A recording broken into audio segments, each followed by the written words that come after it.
शिव का स्मरण करो। पूर्णिमा के दिन चावल का एक आखा दाना जानते हो, पूरा खंडित चावल नहीं। कितना चावल?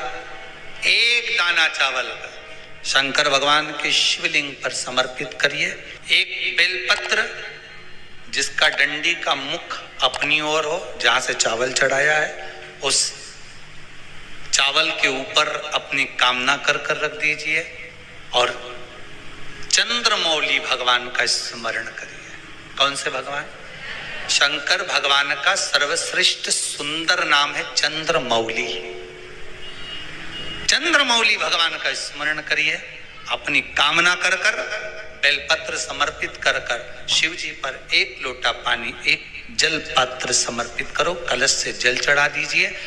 नैनों में वो जल लगाकर अपनी कामना कर वापिस घर को आइए। अगली पूर्णिमा आएगी, जो कामना करी है मेरा चंद्रमौली भोलेनाथ उसे पूर्ण कर ही देगा। आप सभी को सुंदर पूर्णिमा की बहुत बहुत बधाई हो। बाबा विश्वनाथ की कृपा आप पर सदा बनी रहे। आ गया पूर्णिमा की रात्रि।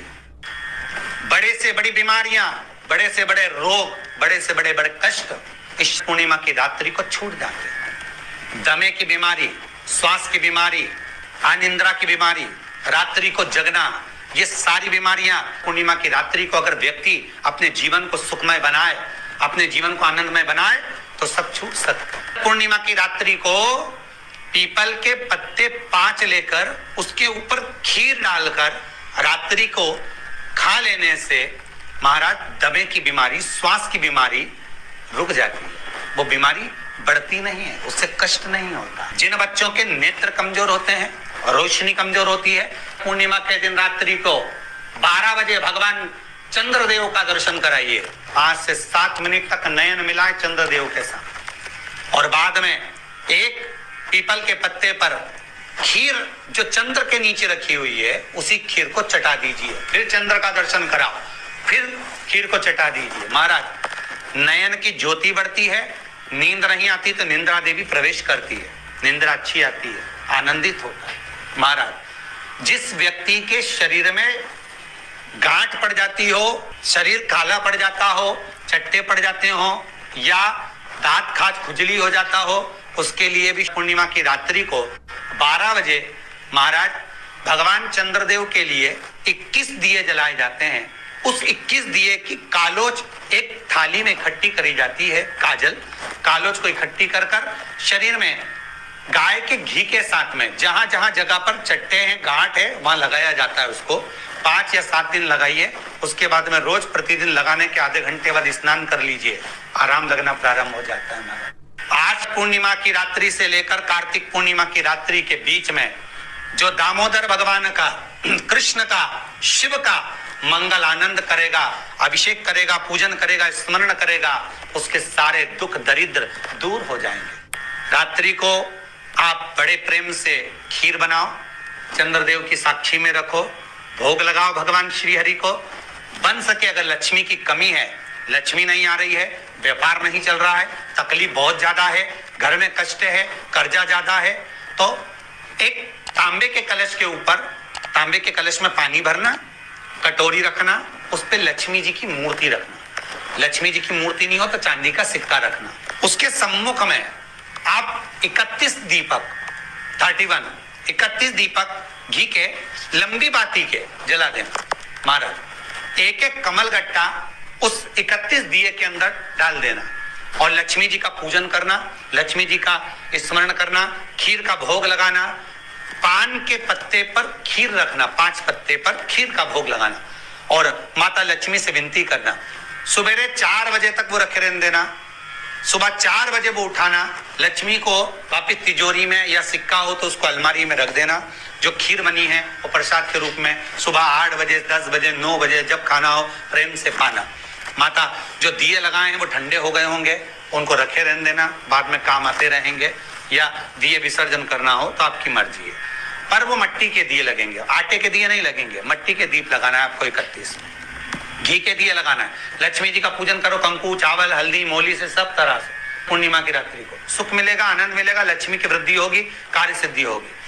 दूसरा क्रम, पूर्णिमा के दिन आप शाम को प्रदोष काल के समय 4:30 बजे से 6 बजे के बीच में 1 लोटा पानी, उसमें 5 बेलपत्र रखकर, 1 कमलगट्टा डालकर भगवान चंद्रेश्वर महादेव के नाम से भगवान शंकर को चढ़ा दीजिए।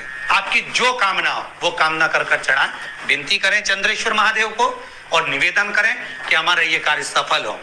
केवल पूर्णिमा के दिन चढ़ाइए, कार्तिक पूर्णिमा तक क्या फल मिलता है हमको जरूर बताइए। भी पूर्णिमा की रात्रि को और कार्तिक पूर्णिमा की रात्रि को गर्भवती नारी अपनी नाभि पर यदि चंद्र की दृष्टि पड़वा लेती है तो बच्चा विकलांग पैदा नहीं होता है।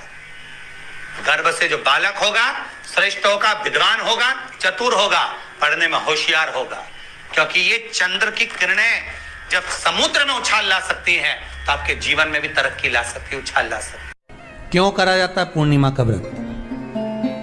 पूर्णिमा का व्रत करने का कारण क्या है बताइए? आप इतने सालों से कर रही हो, कई माताएं कर रही होंगी पूर्णिमा का व्रत। एक समय फलाहार करती हैं, एक समय भोजन करती हैं।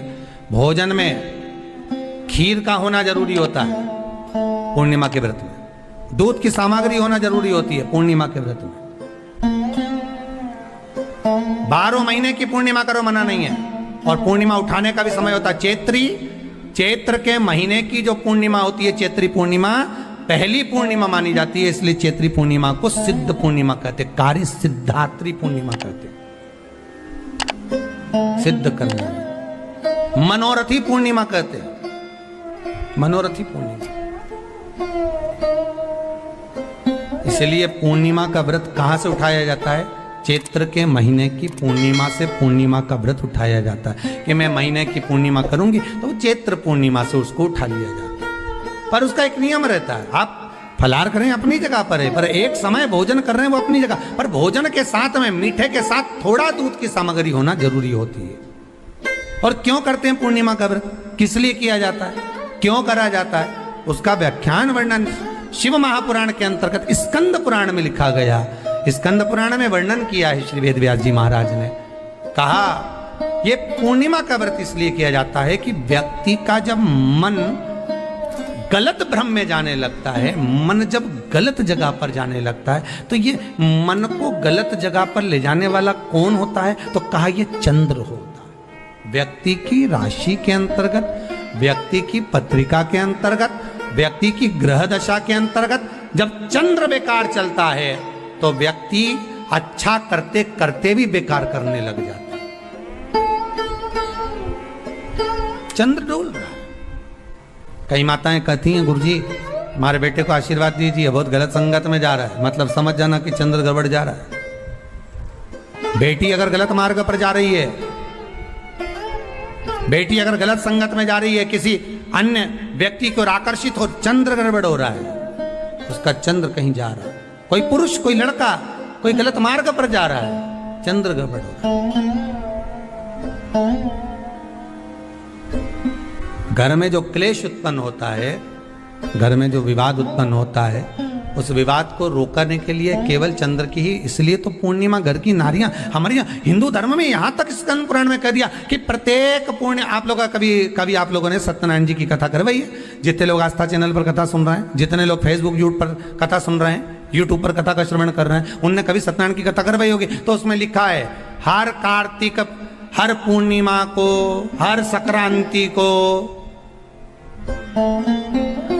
ब्राह्मण सत्यनारायण भगवान की कथा या राजा या वैश्य कथा को कराता था या बढ़िया कथा कराता। सुनी कि नहीं सुनी ये बात? सत्यनारायण भगवान की कथा में लिखा है, स्कंद पुराण के अंतर्गत जो सत्यनारायण भगवान की कथा का स्मरण किया उसमें लिखा है प्रत्येक संक्रांति पूर्णिमा को सत्यनारायण की कथा करवाने लगा और ये योनि को प्राप्त हुआ, इस योनि से छूटा, इस योनि में गया। लिखा है, सब कुछ लिखा है। अब उत्ते से समझ जाओ कि पूर्णिमा को सत्यनारायण की कथा करने का बोला, तो पूर्णिमा कोई सत्यनारायण की कथा का क्यों बोला? वैसे तो रोज कराओ सत्यनारायण जी की कथा, प्रतिदिन कराओ, मना नहीं है। आप क्या कोई विशेष फंक्शन है आप